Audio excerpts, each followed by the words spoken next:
So once he decide, we have to support.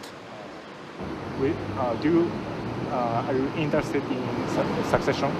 No, personally, I'm not interested in this issue. Why?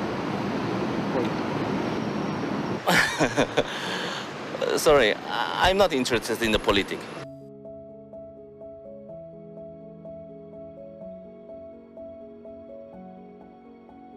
अभी तक हमने देखा कैसे Kim Jong नाम की एक गलती ने उसे नॉर्थ कोरिया के रिजीम से बाहर कर दिया और कैसे किम जोंग उन डिक्टेटर बना। पर बातें यहाँ ख़त्म नहीं होती, बल्कि जो अब होने वाला था वो शायद ही किसी ने एक्सपेक्ट किया हो, और ये था the final attack, assassination of Kim Jong नाम। तो फिर से इसे शुरू करते हैं। वक्त था 2011 का। नॉर्थ कोरिया पर रूल कर रहा था किम जोंग उन, पर हमेशा उसे किम जोंग नाम एक थ्रेट की तरह नजर आता था। उसे ये लगने लगा था कि जब तक ये जिंदा रहेगा तब तक इस सत्ता में मेरी स्टेबिलिटी काफ़ी मुश्किल होगी। Now according to South Korean intelligence agencies, Kim Jong Un के डायरेक्ट ऑर्डर्स पर एक ऑपरेशन प्लान किया जाता है और उस ऑपरेशन का मकसद था किम जोंग नाम को असैसिनेट करना। उसके बाद नॉर्थ कोरियन एजेंसीज 2 लड़कियों को रिक्रूट करती हैं, Siti Aisyah from Indonesia and Doan Thi Huong from Vietnam.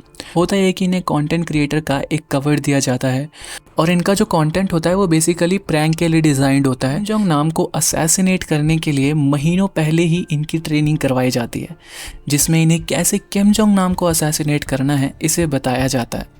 महीनों की ट्रेनिंग के बाद फाइनली वो दिन डिसाइड किया जाता है जब किम जोंग नाम को असैसिनेट किया जाना था। कमाल की बात तो ये है कि इन दोनों लड़कियों का कहना था कि इन्हें नहीं पता था कि ये असैसिनेशन अटेम्प्ट है। उन्हें लगा था कि उन्हें बस एक प्रैंक करने के लिए पैसे दिए जा रहे हैं। नॉर्थ कोरियन एजेंट्स बहुत केयरफुली इस अटैक को प्लान करने के लिए किम जोंग नाम की हर मूवमेंट को मॉनिटर करते हैं और वो भी एकदम सही वक्त का इंतज़ार कर रहे थे। वो चाहते थे इसे एक एक्सीडेंटल लुक दिया जाए। तो फिर होता यह है कि उन्हें पता चलता है कि कुआलालंपुर एयरपोर्ट से किम जोंग नाम मकाओ के लिए एक फ़्लाइट बोर्ड करने वाला है और यही सबसे बड़ा मौका उन्हें नज़र आता है। तो 13 फरवरी 2017 को उन दोनों लड़कियों को सेपरेट इंस्ट्रक्शंस के साथ कुआलालंपुर एयरपोर्ट के लिए रवाना किया जाता है। अब मेरे पास दिखाने को पूरी क्लियर फुटेजेस नहीं है, लेकिन एक्सप्लेन सब करूँगा मैं।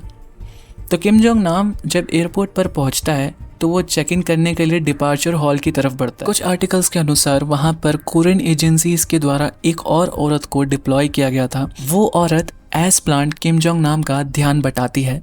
वो दोनों लड़कियां डिपार्चर हॉल में एक वेट क्लॉथ के साथ एंटर करती हैं, लेकिन उस क्लॉथ में ऐसा था क्या? उसमें था VX नर्व एजेंट।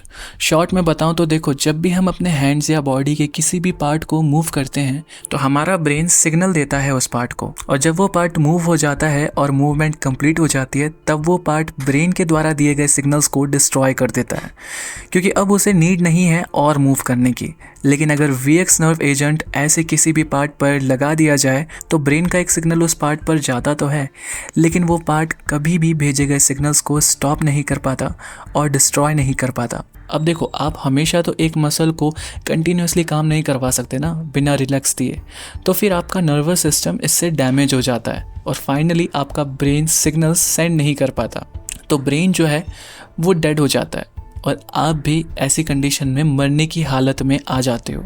तो इसी VX नर्व एजेंट वाले वेट क्लॉथ को उन दोनों में से एक लड़की किम जोंग नाम के फेस के ऊपर रब करके भाग जाती है। किम अपनी पूरी कोशिश करता है कि उसे कहीं से हेल्प मिले, बट इसे रोकने के लिए जो एंटीडोट चाहिए होता है उसके लिए किम को हॉस्पिटल में भर्ती करना बहुत ज़रूरी था। तो किम जब अथॉरिटीज़ को अपनी कंडीशन रिपोर्ट करता है, थोड़ी देर बाद उसे हॉस्पिटल ले जाया जाता है, लेकिन अनफॉर्चुनेटली बहुत देर हो चुकी थी।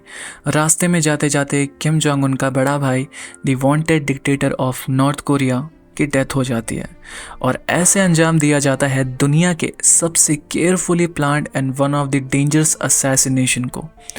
इसके बाद जितने नॉर्थ कोरियन एजेंट्स इसमें इन्वॉल्व होते हैं वो वापस जल्द से जल्द प्योंगयांग चले जाते हैं और इससे ये एक डायरेक्ट सिग्नल दिया जाता है कि किम जोंग उन के दुश्मन कहीं भी हो, वो इतनी ताकत रखता है कि किसी को भी कहीं भी वो ख़त्म कर सकता है।